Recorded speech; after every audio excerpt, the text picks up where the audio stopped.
Welcome to the Reese Report. I'm the Mouth of the North, Andrew Reese, and Happy New Year to all. I had quite the busy December, unlike my friend who we're going to talk about behind me. But I am joined by my three favorite guests, the cast and crew from Basketball Rewind. I have Hopeful, I have Beyond, and I have the coach. And I am not a happy man. And you know what happens when I'm not happy? I get restless, and then I need to talk to people about it. You know, the Raptors have a way of giving you something and then taking something away. And that's going to be this show today. We're going to start off with what they gave me and now what they're taking away. So I'm going to start off happy because I don't want to be angry right away on the show. And let's talk about this lovely trade we made that some weird fans are still not happy about, but most people are. We just saw the debuts of RJ Barrett and Emmanuel Quigley. RJ and IQ is what we'll call them for short form, so I don't mess up their names, but I think I did a good job there.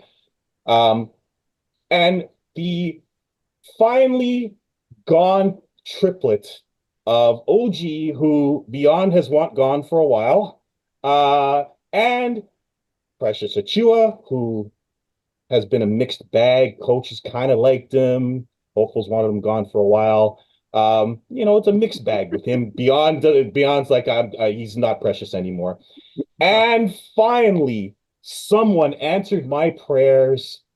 And Hopeful, thank you very much for calling me on Saturday because all I saw was OG traded to the Knicks, and I saw RJ and IQ coming back. I had no idea Malachi Flynn was in the trade. I was at Legoland with my son. I had no idea what was going on. I got a missed call from Kenny. I'm like, something's going on. Something's going on. So I knew about the trade, but I didn't know who was in the trade. And Hopeful just made my day. My wife looked at me and said, "What is wrong with you?" I was waiting in line at Legoland, and I was like, yes, yes, he's gone. He's gone. Malachi Flynn is in this trade and gone. And Malachi Flynn, in all seriousness, I really hope that you're going to be okay in New York because, you went from Nick Nurse to Darko, who wanted you to smile, to the butcher, Tom Thibodeau. And boy, oh boy, you better enjoy that bench in New York because it's going to be nice and cozy for you because they just gave Miles McBride a big bunch of money. So you ain't going to see too many minutes on that team.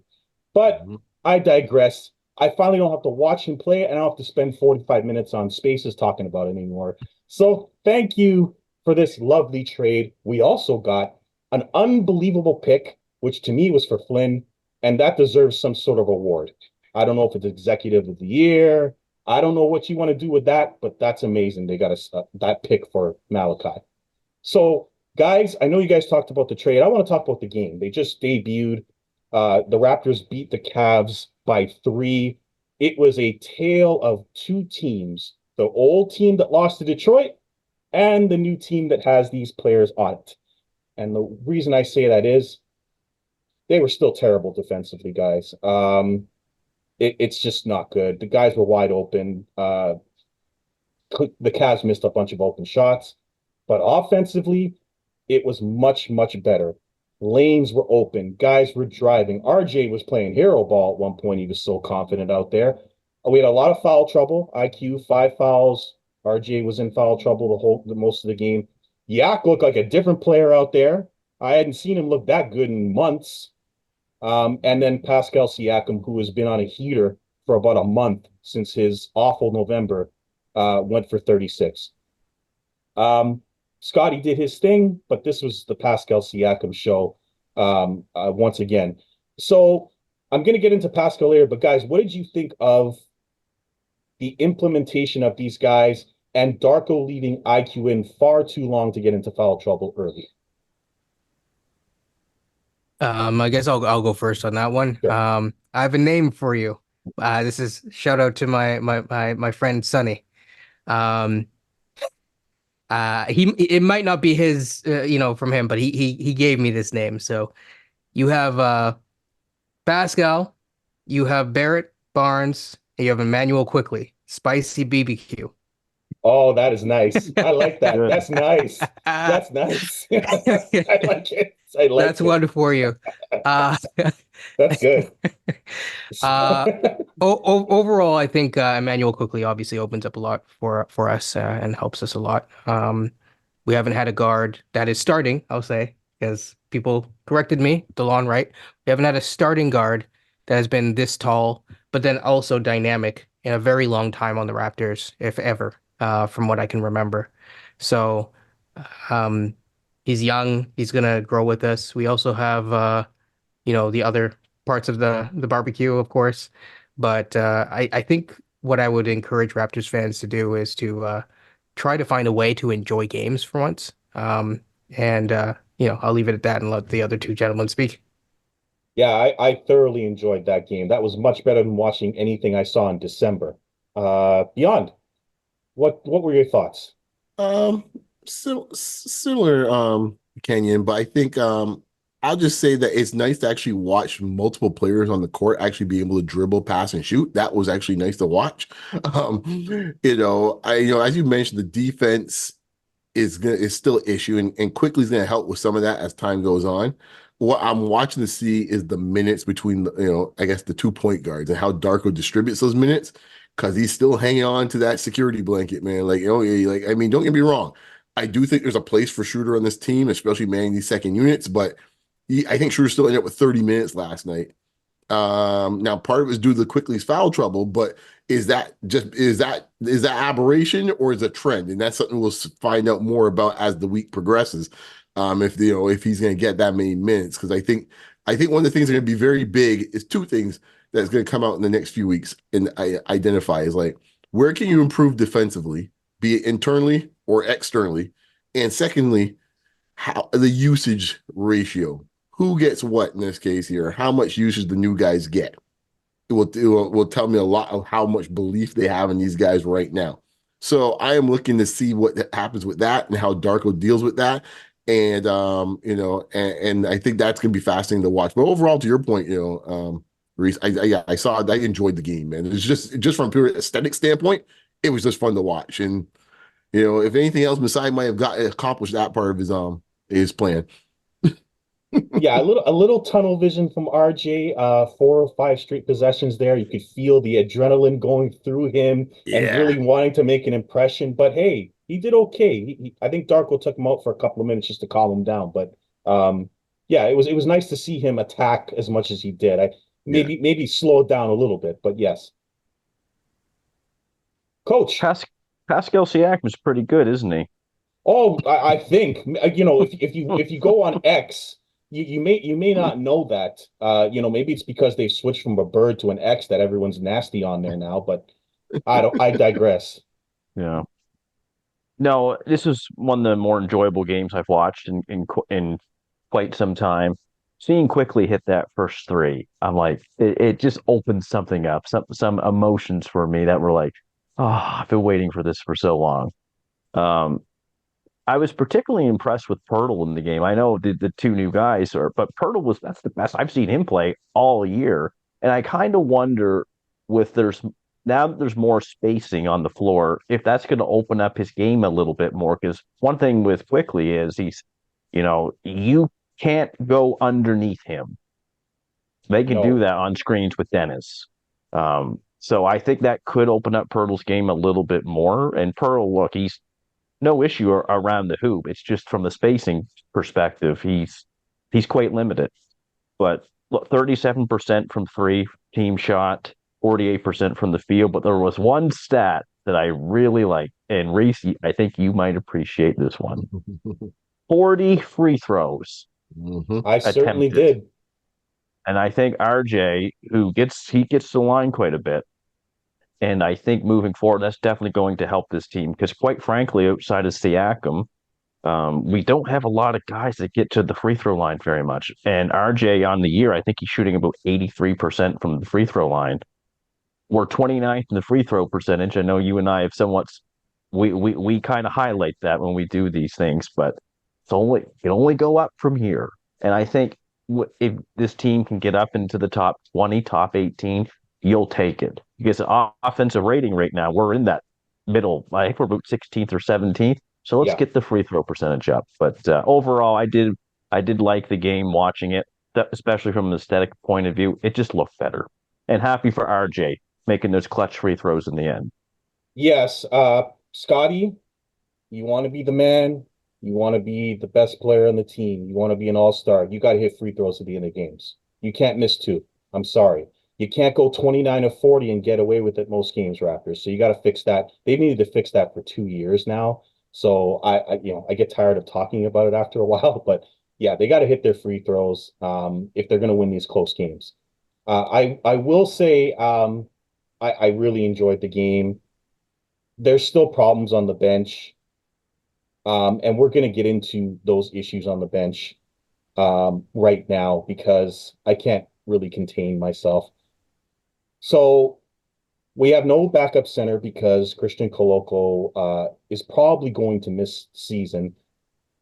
And I say that because when you have a respiratory issue, um, and it's been half a season, you're probably not going to be able to get into game shape to play in January. They keep ruling him out without putting on IR. I'm not really sure why they do that, but each and every game he's ruled out, and there's no explanation as to if he's coming back, when he's coming back. So assuming we have no center, I expect more movement from Masai. But having said that, what is going on with the rotations on this team? I understand why they did what they did because Malachi and Precious were in the trade, so they took him out of the rotation. We see Jalen McDaniels out of nowhere get 18 minutes. He hadn't played for weeks, and now we're seeing Thaddeus Young get minutes. Someone on Raptors Live TV pointed out that he's the backup center. I don't remember Thad Young ever being a backup center. But the man who we drafted in June just doesn't see the floor. He hasn't played in an NBA game at least significant minutes since November 19th. He hasn't even played in the G League since the middle of December. And finally, somebody asked Darko about this. And I'm sorry, but this 2-week program answer that he came up with sounds very, very fishy to me. And to say that it's good for him to get his body in shape, I mean, that's fine, but you drafted him in June. You saw him in the Summer League struggle. You saw him struggle with Summer League players. You didn't talk about a program then. He was shooting the ball well in practice. That was there. He was doing all the other things well. That was there. And for a guy who's out of shape, apparently, he was hustling a lot to do other things other than make his shot, which may have led to his legs being tired and missing a lot of threes. He barely played in the preseason, and then his minutes reflected what the rotation was in the preseason. Now in December, you want to ramp him up after he turns 20 years old to get him ready to play in the NBA. I said it on Raptors Live TV. Only coach was there to hear this. I think he's done.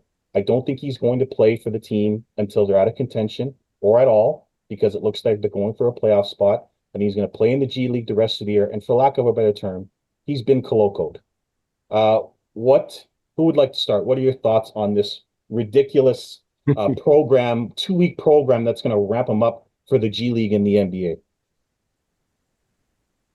Well, I'll respond since I wasn't on RL TV yesterday for that big news. Interesting term you've been colloquial. I find that funny.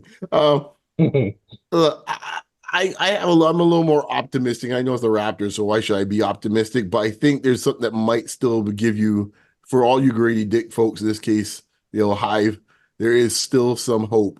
And I think it will be determined next 5 or 6 weeks. And that comes down to 3 letters, GTJ. And if they do make the move, then there's your slot. And I think actually I think because of what you mentioned before with the backup center situation, they're gonna have to make a move. To your point, Thad has played backup center. That was the year when we made the playoffs a couple of years ago, and we didn't have a center then either. So he was playing a lot of minutes in that backup role there. He and Precious. I look, when it's all said and done, I think Gray's gonna get his minutes. I think they're just so nervous and so skittish. And this comes down a lot to do with coaching and how you can hide players. And I think that the Raptors have been, the Raptors coaching staff has never done a good job, at least this staff, of hiding guys. Like there's ways to do it. I've seen guys play every night here that are, believe me, if George Niang can get away playing 10, 15 minutes a night on any team he's on, I think Gradey Dick can survive 10, 15 minutes. Like, I'm sorry. Like, Yeah. you just keep against bench guys. That's it. Right now, and here's the thing. I was saying playing with the starters, which would be ideal. Obviously, when you play with starters, that means you're playing against the other team's starters likely, and that's not a good thing. However, if the bench is improving, which it seems that I think we all agree now, our bench is due to the influx of the new guys, it pushes other guys back the bench, which makes a better bench. You can now start playing him with this bench unit with Schroeder and GTJ out here, and he could potentially get some looks that, it's put this way, he won't be exposed playing against second unit guys. So I think it's a little different than what it was, say, a month ago, where pretty much, that the bench unit was atrocious. It was even like NBA caliber worthy. And then if you play with the starters, well, now all of a sudden he's getting switched on to, like, who knows, like Devin Booker, good help us all. so there's no win either way. But now I think there's a space where he can survive in this case, I think. Yeah, we're going to get into like Gary Trent and later when we talk about Pascal and him. Coach, did you want to go? Yeah. So I'm going to name a player here who's currently in the G League, and I'm going to say why it relates to Grady. Jarace Walker. Now, the two are kind of opposites. My point is, he was the 8th pick overall for the Indiana Pacers, and he has been in the G League most of the year. And when you look at his numbers, he's averaging 25 points. He's shooting 38% from three. He's launching 6 threes a game, which is a lot, and he's shooting 50% from the field. My point is, if we're not going to play Grady meaningful minutes, sitting on the bench is not going to help his development. Let him go down there, get the reps, get the confidence up, and I wish they would have left him there, and they sent him down, and now they brought him back up, and he's just been sitting on the bench now for a month. I want to see more of a plan in place where he's developing, because he's not going to develop sitting on the bench. If Grady was like the 50th pick in the draft, maybe that's different. The 13th pick in the draft, that's an investment into him, and he's going to be here a long time. So you want to make sure that you're developing him, that he's playing a lot, stuff like that. He's so young right now, and playing time at his age, it's important. Yeah, I'm gonna let Hopeful go in a second. It feels like they had no plan for this guy when they drafted him, and proof of that is that they just came up with a 2-week plan now. So I don't know how you draft a kid and have zero plan for him. At least Jarace Walker, it looks like they had a plan. We're gonna put you in the Yeah. G League. You're not ready yet. You're gonna develop your game there, and he's smoking everybody. Um, as was Koloko, to be fair, last year. When we were all crying for him to come up and help the team before the Jakob Poeltl trade. Well, Yeah, Koloko was a bit interesting because Koloko was a little bit of like, it was like it was like two different worlds, because initially, don't forget, they force fed him the first 20 games. Remember? yeah, No, it was kind of like what we saw with Schroeder. No one expected him to start. And all of a sudden we look up, on the old programs, like, what is, like, what, Koloko starting? what against Miami? yeah, What are we doing here? Right? yeah, And it was rough to watch. He's getting fouls every 5 seconds. He's like, okay. yes, So they went the opposite direction with Koloko in some ways, and then they said, okay, we'll take you down. And then when he came back up, he played quite well. But yeah. but Grady, they never really force fed Grady the same way they force fed Koloko. Like, you know, No, no. He's started one game and he's averaging 12 minutes a game. I'm gonna get Kenyon's thoughts on this in a second, but we have to take a break. So we'll be right back and then we'll get Hopeful's thoughts.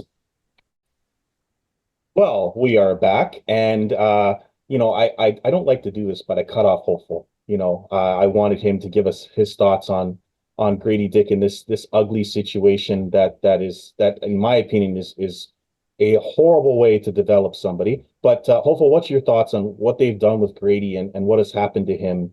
And for all those out there that are wondering, I know he's been bad, but if you're a shooter, you need to get consistent minutes with the right people, and you have to have certain offensive plays to be able to use his skill set, which they have not done at all, to be fair. Hopeful, go ahead. Sorry, 1 second. There we go.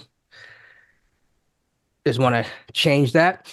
Um, so here's the thing, right? I want to address those of you who have Grady Hive. Um, most people don't want to necessarily have that type of hive, but some people do. What I will say is this. You mentioned a few things, and some things are fair, some things I think aren't fair. Uh, Thad getting minutes is understandable because he did actually do backup center for us in the past when we just had a bum-legged Kem Birch, right? I forgot, to be honest, so thank you for reminding me.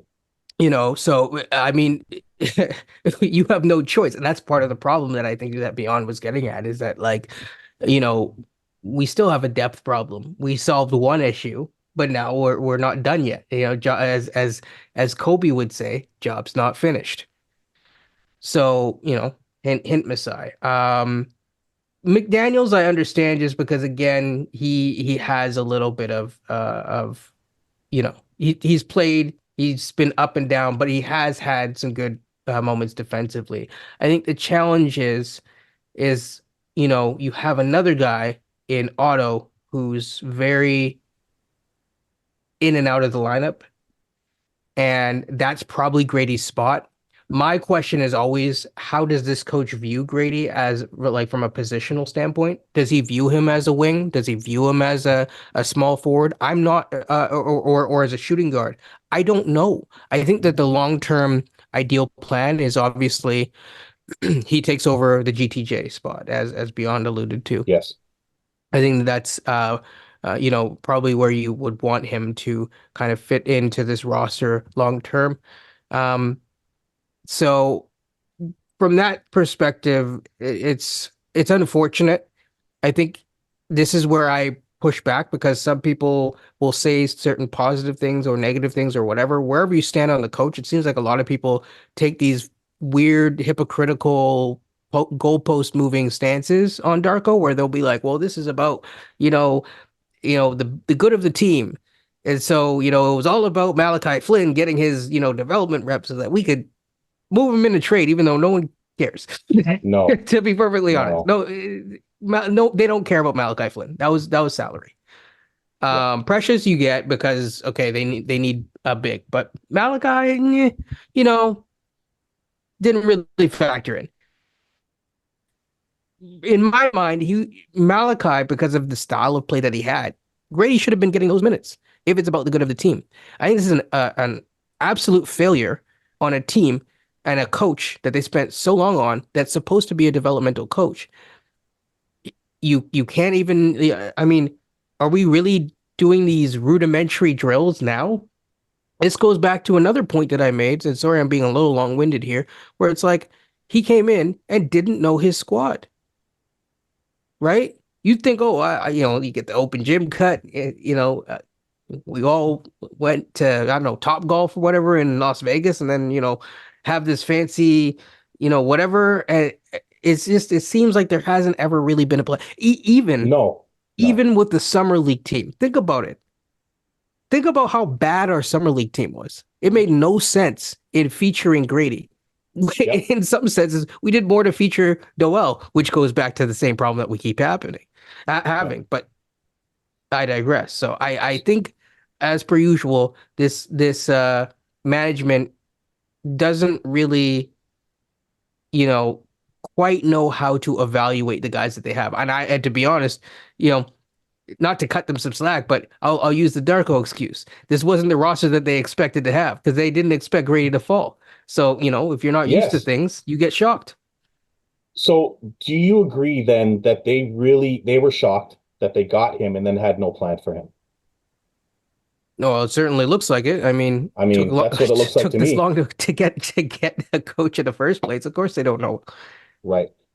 So what I'll say about that is this then. Darko and Beyond, I'm gonna ask you first on this. Do you remember Darko's press conference when he first came here and Masai did his after and we heard from him? Has one thing that Darko said in that press conference either worked or continued since he did it? Because a single thing he said either worked or has continued to work or panned out at all. Pascal Siakam was horrible at the start. That's out the window. Precious is a hub. He's no longer on the team. Malachi Smile, he's no longer on the team. Jakob as a hub, I think they're still trying that, but that hasn't worked. I can go on. Scotty's ascension is kind of freestyle, so you tell me, has anything he said worked? I mean, okay, I'll give him this much. They're passing the ball more. Yes. So from my standpoint there, check for Darko. Good on you, Darko. And in some ways, if you want to give him some credit that they open up some more opportunities to make some optimized guys from an efficiency standpoint, fine. Give him his due. But to your point, I mean, is it such an indictment on this front office and Darko in this case here that two guys they had put so much blood, sweat, and tears in this case from a franchise and a fan base that, to your point, to sit through Flynn and Precious Achiuwa for the last 18 months, and this is the start. This is the Darko reign about how much time they were putting in. Think about how much we sacrifice for these two players. You just heard in this case here, Hopeful talk about the Gradey minutes. That's just one phase of how many things they sacrifice. You mentioned about the hub with Precious, the offensive hub over Scotty, another sacrifice. You keep going down the list of the sacrifices for these two guys, and then just like that out of the blue, they're out in the rotation, and lo and behold, you find out get traded about 4 days later. Like we could all. I said this to the guys beforehand before we did our trade discussion of thing. Literally, the OG deal and all this that we're talking about could have been done 6, 8, 12 months ago. Because all the factors were the same then as they are now. Nothing has changed. So to your point, I sit here and I say Darko in the front office because he's not the only one with blood on his hands. There's plenty of them in this case here because he's pretty much doing what they want him to do, right? In whatever way. So they lost the war in this case here. I call it the war with Nick Nurse, that he thought those two dudes could actually play. And they finally realized, oh no, you know what? They really can't play that well. We'll just ship them off now in a deal with OG. And we'll just cover losses. That's pretty much what it is. So the deal has been lost. The war has been lost. Nick Nurse can raise his flag, his NN flag, and say he has won the war. And we can now finally move on and try to actually build a proper roster. So, yeah, to me, it'll be fascinating to see how much longer some of the other parts that you're talking about continue. That's why I mentioned my part about the Dennis minutes, which is another fascinating element of this. So we'll see. We'll see, but to your point, I don't give much credit for Darko at this point when it comes to that. Besides, they've been moving the ball better. I'll give them full kudos on that. Coach, you and I have talked in depth about Darko, and we're not real big fans either. Has he, other than passing the ball more, has he done anything that he said he was supposed to do before the season started? Because I'm having trouble. No, I mean, what Beyond said, the passing is getting better. I will say the offense is slowly getting better, or the numbers show that it is. They are 17th in offensive rating. I mean, they were 28th or 27th. They were historically bad. That to me is Pascal, though, saying the hell with your plan. I'm just going to average 24 a game. And that could be as well. I do expect, though, the offense to get better with Quickley and with Bear, especially with Quickley. He's just able to space the floor out a bit more. My biggest concern moving forward with Darko and his coaching staff is going to be the defense. Because when we look at the roster makeup now, it's bad. I mean, there are certainly some concerns about this moving forward. But I do foresee the offense getting a little bit better. I do I've talked to Kenyon and Beyond a little bit about this, and you as well. Darko's feel for the game, like in-game stuff, it seems to be a bit of an issue at times. Scotty will be rolling. 6 minutes, got to take him off. That's it. That's the terrible thing to do. And I've been corrected on that. Yeah. And I just find if Otto Porter, let's just say he's playing well. And then 3 games later, you don't see him at all. Even if he's playing well. And the Thad Young part, I get what people are saying about Thad Young being our backup center, but Thad has barely played all year. I would have had Otto playing backup 5 minutes. I'm like, you did it in Golden State. Time to do it here now. Plus, you could space the floor for us a little bit. God bless Thad right now, but I'm willing to take Otto Porter, and I don't know what his physical health is in, but if he could give me 15 minutes, I'm willing to take it. It's just like Leon said, if Charles Smith and Pat Riley, if you could give me something, give this to me. Yeah, I didn't mention this before, but when we lost to Detroit, which I predicted, by the way, I'm sorry, Raptor fans, but I knew they were going to lose that game, even before the OG trade. There is zero excuse to not have Pascal Siakam and Scotty Barnes on the floor until there's 6:50 left in the fourth quarter. Absolutely zero. The lead went from four to double digits because of that. That is just dumb. I'm sorry, I can't come up with a better word. It's just dumb. Coach, Beyond? No, I was just going to just to jump on just follow up a point that Coach mentioned. I think maybe this is the issue with the defense, and maybe it's a structural issue with this franchise. They tend to play guys out of position defensively, right? Yeah. So to your point, right, we have Thad here playing center. We know Thad can't play center. Poor coach here is putting out old brittle, brittle in this case, Otto Porter to play center because we have no choice. He should really be playing center. All right, it's one thing to play 5 minutes in a playoff game. In this case, another thing for this guy to be doing it for 50 games in a season. Same thing goes even with McDaniels. McDaniels be playing fours out there. Should McDaniels really be playing fours, or should he be playing threes, maybe even twos? Right? Like, this is the thing I'm talking about. Everyone seems to be always playing out of position defensively. And it's like one of these things was like, well, why do you think your whole defense stinks? You got guys running out here chasing around guys who shouldn't be chasing, and other guys in this case here being like outsized by about 20, 25 pounds. Part of it's roster construction, part of it is knowing your personnel, which is going back to Hopeful's point. Who could do what and who's capable of doing what. And I think that's one of the biggest issues they have defensively. Kenyon, I'm going to get to you about this. Their best stretch of basketball in that Cleveland game, even though Yaka played a great game, was in the second quarter when they went small ball, and they absolutely killed the Cavs and went up by 19 points. The lead later got cut to 9 to end the half, which changed the game. But what do you think they should? Do you think they should go small ball more often, or is there still a Yak problem? Well, it's a catch-22, right? Because you go small ball and then it's one of most likely Siakam or Barnes that are putting their body on the line. If I'm Siakam, I'm complaining about that in the contract year. So I'm going to do that. I'm not risking getting injured, right? No offense to Masai. It's just I don't trust you. You ain't going to take care of me like Klay Thompson. I don't blame him. At the same time, there are stretches. I've we're really committed to the new age NBA, then we should commit to like it should be dependent on the matchup. And yeah, I mean, I've been calling for, the two wings and playing through your wings and having more small ball lineups in general, unless we have a center.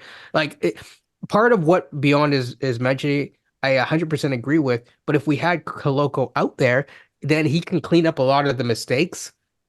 So you could kind of get away with playing guys out of position. But I mean, at the same time, it's like you hear, which by the way, apparently John Morant may not play tomorrow or whenever this comes out, because Yes. he got injured. But at the same time, it's like people are like, oh well, OG. Listen, OG is good. I don't really want him to chase around John Morant for like Right. an entire No, game. no, Anyways, that should no. be Quickly's job. Yeah, That's why we got Quickly. Like, like if yeah. Quickly's not, and to be honest, it kind of forces us with OG going out. I think it does actually force us to kind of play better team defense, which I think we've needed to. I think we've kind of got by and relied on schemes a little bit much. But I'll just say one final thing. I think part of it is just Darko doesn't know how to use Pirtle defensively in a way that Nurse was. I don't know if if he stole the wrong team's game tape. Maybe he needs to steal a Phillies, but the way that Nurse was using Pirtle last year, he made him look from a PR standpoint. He was at Luka level in terms of impact. He ain't doing that this year. Yeah, and I would say this, even though OG's gone, please do not use Scotty Barnes as a point of attack defender. Leave his ass in the lane to be a help defender to clean up those layups. I love when Scotty's in there knocking balls out from these lazy layups. So we'll see how that works out. Hopefully Quigley helps leave Scotty Barnes in the paint to clean up those lazy layups. Coach, you want to say something? You just kind of brought up a point I Oh, was about to make. So that's perfect. Um, Seeing Scotty guard Donovan Mitchell last night, I get concerned about a player who is kind of number one, number two option, maybe more number two option as of lately with Siakam's play, guarding the best player on the other team. You're gonna wear down. See, yeah, OG was kind of able to do it because he was never number one option on a team. You got to be yes. very careful if he's the guy, and I think that he is going to be moving forward after this year.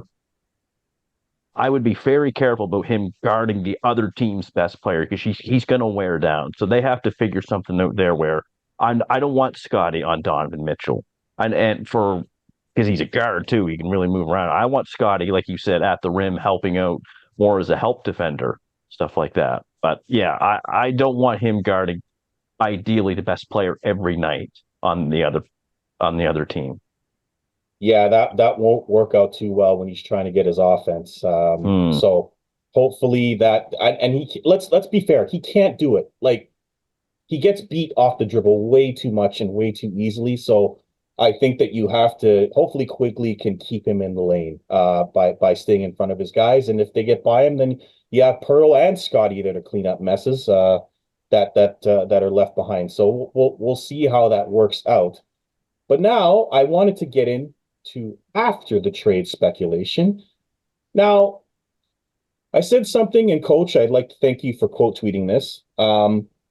After watching Siakam put up 36 and completely dominate the Cavs, I said to myself, and I said this after the trade before the game even happened, we just traded for RJ and Emmanuel. We have a bunch of kids on the team and a bunch of vets who don't play. You need at least one vet on your team to be a championship team or to be a team that's good in the playoffs. Most of the time, really young teams don't win unless you have KD, Harden, Westbrook, Ibaka all on the same team. And they only got there once. So I thought my first thought after Kenyon told me the great news was they're going to re-sign Siakam. That was my first initial thought. Then I go to Twitter and everybody wants to trade this guy. And I'm like, you don't trade an all NBA player for pennies on the dollar after making that trade. You trade Gary Trent Jr. to open up a spot for Gradey and help your bench that way. Am I wrong here, Beyond? Am I crazy? Does that make sense to you? Or is this re-sign and trade him going to happen, or are they going to just trade him before the deadline?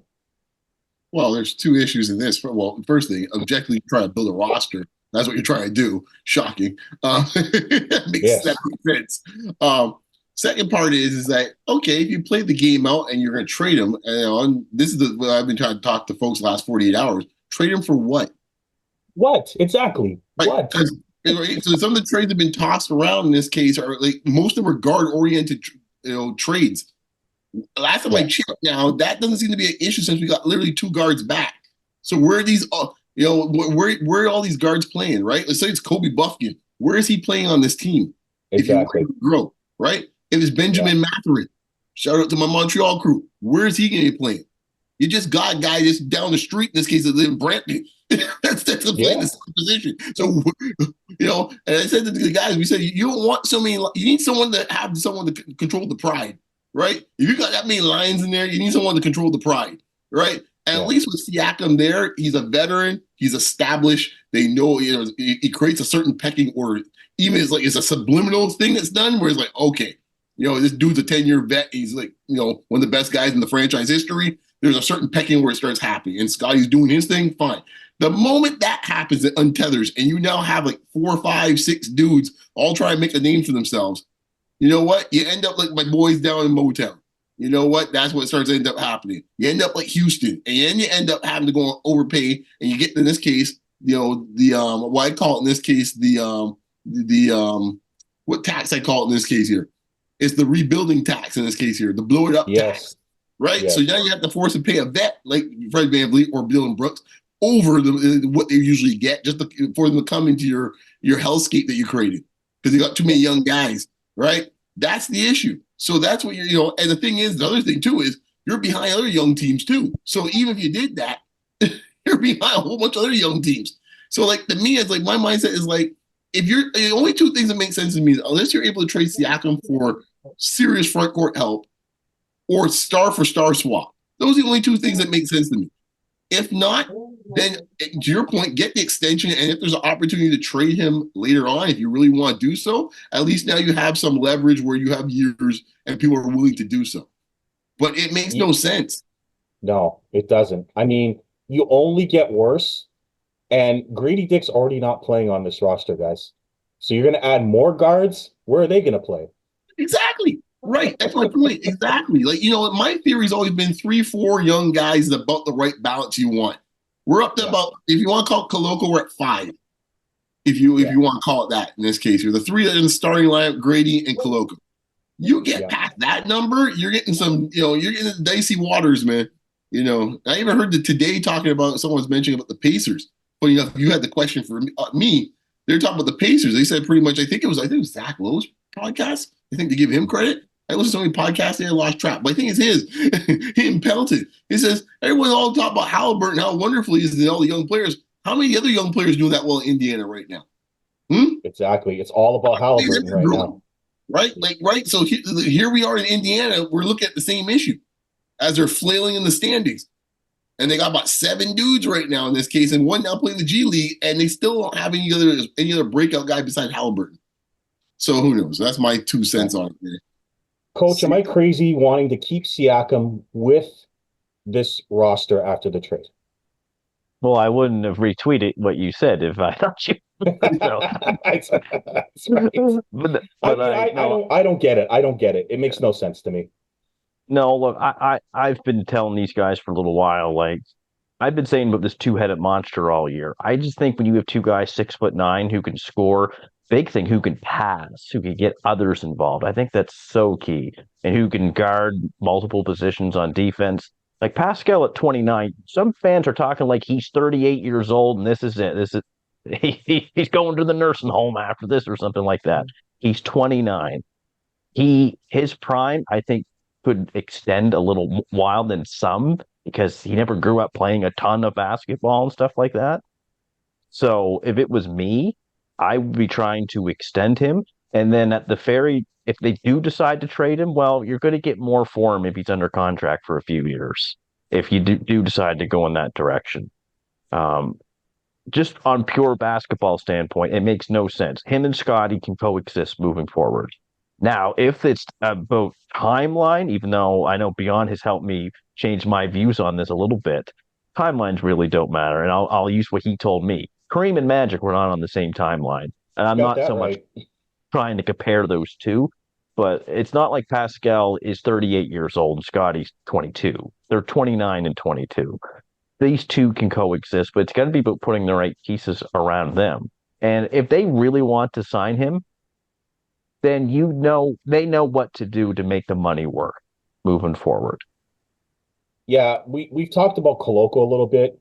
I can't emphasize enough, and I wasn't high on Koloko, but we really, really miss him because I think that if he had been playing, a lot of these issues and a lot of things open up if he's here. But he's not, and we're really thin at center as a result. And that means we have to rely on Yak, and that creates a little bit of an issue when you have him, Scotty, and Pascal on the floor at the same time. But Kenyon, I've said it to you many, many times. Scotty Barnes' leap is real, it's here, and it's great.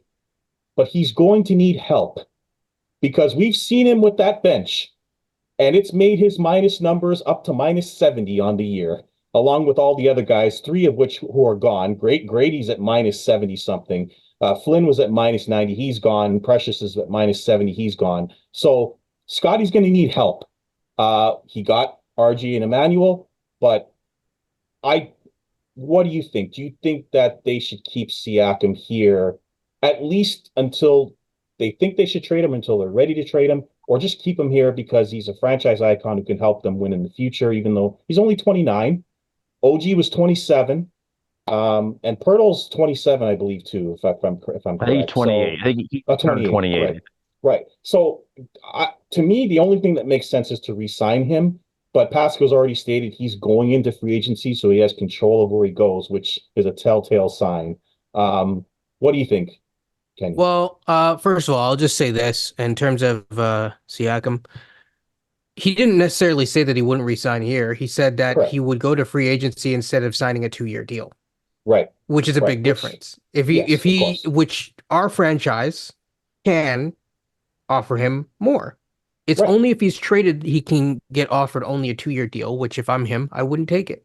No, of course He not. he realistically wants at least a 3-year deal, and you can't be mad at him for that. But I've been beaten down so much with this, so I'm gonna try to seriously argue the other side to just offer some balance in this Okay. discussion, just for the sake of it. Um, the idea is apparently, if you can get the right, and I don't disagree, if you can get number one, if you can get the right package for Siakam, you do it. The one thing that I want to push back against before I give my devil's advocate side is I think people are obsessed with money being equated. This is what I was told today, that money is equal to hierarchy. I don't really think so. It can be at times, but not necessarily. So that's the first thing. The other thing is that there's this obsession with like Siakam won't give the reins to Scotty. I think that Scotty's been given more than ample opportunity. I'm just giving you the just Yes, I I see a lot of understand. eyebrows I raised. You think yes. 25% usage right now at this point? They want more. They want Yeah. more. Yeah, Now, it's I don't know if you can scale that up more personally, but that's a whole other discussion for another day. But um, by the way, this this is is what not the Scotty people I want. Mhm. expected. Sorry to interrupt. This is not the Mhm. Scotty I expected. The guy shooting threes for 17 threes from Sure. from outside and hitting seven. I did not This is not the Scotty I thought I was going to see I this year. mean, I you expected him to be better just through sheer effort. If he, like I said at the Right. beginning of the year, anything else is gravy. If he gives effort, he's going to be better, and that's really Yeah. it. And so anything else is gravy. There's still some times when again the handle and all that, but anyways, Mhm. I think the argument is if you get the right I guess replacement for Siakam, say a Keegan Murray, which I don't think that they're going to do, but if you did, then for argument's sake, let's say they do, then it's like, okay, now let's talk and let's try to do a deal. Um, but I know a lot of people are saying, you could have Jarris Walker start in the place of Siakam. Mm. That was not the That point I was trying to make earlier. I don't. Oh.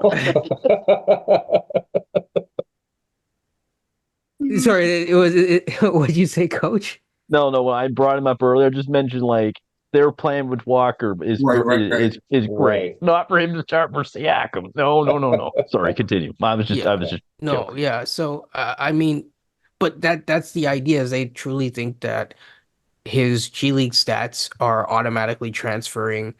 You know, it, Yes, I they, understand. you can't. It's like have you ever heard of a company called Monavi? Well, probably not, but they used to sell what was it goji berry juice. And if you look Oh. into the studies that they used to do, they actually did all their studies on frogs and just extrapolated it to humans. Well, you can't really do that, right? You can't take G League this and put it and it automatically you have to actually do the experiment and see can he play at this Yeah. level. And so Yeah. far, he hasn't played too many games, but so far, last time I checked, it's probably different now. It was 14% from three. Yeah. Now, coach will Yeah. probably give me the updated numbers at some point, but like but that's the argument is if you get the right blue chip prospects and they're not like overlapping with guys, but at the same time we have a young core, so I think there are arguments for both. I personally lean towards keep Siakam until the right move comes along, or if the right move doesn't come along, then it doesn't come along. I mean, you have an all NBA guy, and the truth of the matter is with Scotty Barnes is if you have a front office that is acting in the right way and in the best interest of actually trying to win, you will have a front office that ultimately will say we have 2 years if we trade Siakam to go get a all NBA level guy to pair with Scotty Barnes, either through the draft, through whatever. And that is realistically what you need to do. Because to Beyond's point, say you do the Indiana deal, not only were they in front of you from a prospect standpoint, now they're really in front of you, Yeah. right? How do you So that's a catch up to problem. them? I don't know Yeah. how I catch up to an Indiana who has a 23-year-old point guard who just signed a new deal for the next 5 years. I don't know how Scotty Barnes competes with that with Jarris Walker, personally. Right. Doesn't make sense to me, but I don't think that that's what people are thinking of. I think people are more focused on like, I don't know, somehow that this, which to be honest is partially the fans, but that this part of this goes back to like the pressers and stuff that you talked about, right? It's Yeah. become a negative Yeah. situation. And literally, we just finished playing one of the best games that we've played all year, and Yeah. people immediately are like, trade this bum Yeah. who just scored 36 points. Right. Right. Right. I don't know if I dreamed this or not. Maybe I did, but did I not hear Scotty about a month or two ago say Pascal is his favorite player? So you said it multiple times over the last Yep. 3 Okay. He Yeah. did. They Yeah. might want to keep that in mind Yeah, because but they just trade. the wrong person will say he's joking with that. Yes. Well, I'll And he take was the very man for his word. emotional. He He's was only very said it emotional multiple about times. OG. Yeah. So that's Yeah. why he played bad in Detroit. So yeah, Right. you don't. So yeah, let's not do that. I have two questions before we go. We got about 6 minutes left. I have two quick questions.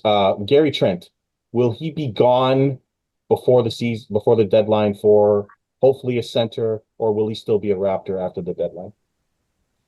Well, I'll just jump in here since we're running out of time. He should. He should Now be in this gone. front office, knowing this front office, they might be like this. Oh, work's done here. We're They're good. not gonna they're not gonna re-sign him. There's no way. Well, they shouldn't, but when all said and done, I think he and Boucher are two targets in this case that they should be looking to move off of. Those two Absolutely. guys. If they could, Yeah. if they could slap that with one of them, great. But that's in my mind what they should be doing to get the bolster the front court and to probably get one more guard that could guard some 2 threes in this case here because they don't have really a guy as you guys discussed already earlier that could deal with that type of player. That's me. Coach, Trent here or gone? I think he's gone. Gary wants to start. He made that clear preseason when he said, "Well, the writing's on the wall for me. I guess I'm not starting." He's not coming Yeah. back here. You got to try to trade him while you can. I agree with Beyond. You might want to include Boucher with that as well, and see if you can get 2 or 3 rotation pieces that can contribute to this starting group now. Because I am worried about the defense moving forward. Yeah, our defense has been atrocious for about a month Interior now. defense, to be particular. Just horrendous. I'm pretty sure we're still second last or in the bottom 5 in the league since early November. Kenyon, Trent? Well, first of all, I've never been a Trent like Stan. No. I've had arguments with people in the past about whether or not he's going to be Devin Booker, and I think I've won. Oh my God. Sorry, people, he wasn't. What are people smoking on that app, man? Oh I I'm not going there. But hey man, ask Elon. But what I will say is this. Uh, he should be. I don't know if it's going to be for a center per se, but some of the moves that probably might have presented themselves in the past might be gone. But that doesn't mean that there might not be. You need either like beyond saying like some sort of a tweener type player who's a little bit older, a little bit of a vet, and can like kind of like come off the bench and like shout out to what to do. He brought up Amir Coffee. That's a good example. You almost wouldn't mind like was it Covington? Covington wouldn't be that bad, give whatever he has this year. He has some juice left, I think. It's just someone who can kind of be thrown out there. Obviously, there's high end guys in that sort of realm, like Dorian Finney-Smith, who we've talked about offline, or Royce O'Neal. The center spot's a little bit tougher. There are a couple moves. I'm not going to mention them here because I've already mentioned enough moves. But I think, yeah, I don't see, especially the way that Gary's been treated, I don't see him staying long term. And then also, Yeah. it's just like the way that this coach views positions and yes. stuff like that. If he's because I don't think that he sees Gradey as a power forward, so we can't say that Siakam is standing in the way of Gradey, right? So at that point, I think you have to move on to the next point. And I just on Gary's not consistent enough. And when he is consistent, he's usually not impacting the game in the ways that you probably need. So, for example, he doesn't rebound very well, doesn't really assist really well. Um, when he can score 40, but he can also score like five, right? Yeah. Yeah. In the same week. So there needs to be a balance to his game, and part of it is that's just the player he is. Yeah. But other parts of it is the situation that he's been in as well.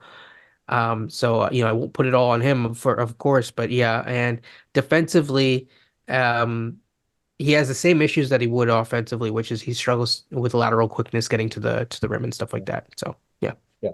I'll quote Darko, and you'll have my answer. Future of the organization, Gradey Dick. Trent will not be here. Before, if that's true, Trent will not be here. In less than a minute, guys, can you give the team is 1-0 since the trades. Will they be over five? I won't ask you for exact record. Will they be over 500 the rest of the season? Beyond, I'll start with you. Yes, barely. Coach? No, because I'm going to say 500. Oh man, Hopeful. really? Hopeful. Do you mean the overall record or just this moving forward? Moving forward, will be over 500 Yeah, the rest of the year. I'll say over.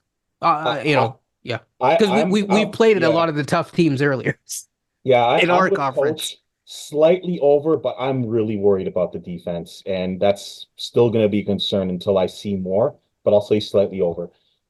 Okay, I would like to thank Beyond Coach and Hopeful very much for coming on for my debut 2024 show. I plan to have a lot more of these going forward. It was a busy December for me, but now with football almost over, I'm going to have lots of time left for basketball. And thank God the Raptors gave me something to talk about. So thank you all for coming on. I'm the Mouth of North, Andrew Reese. This has been a very nice episode of Restless Reese, and I'll see you next time on the Reese Report. And hit my music.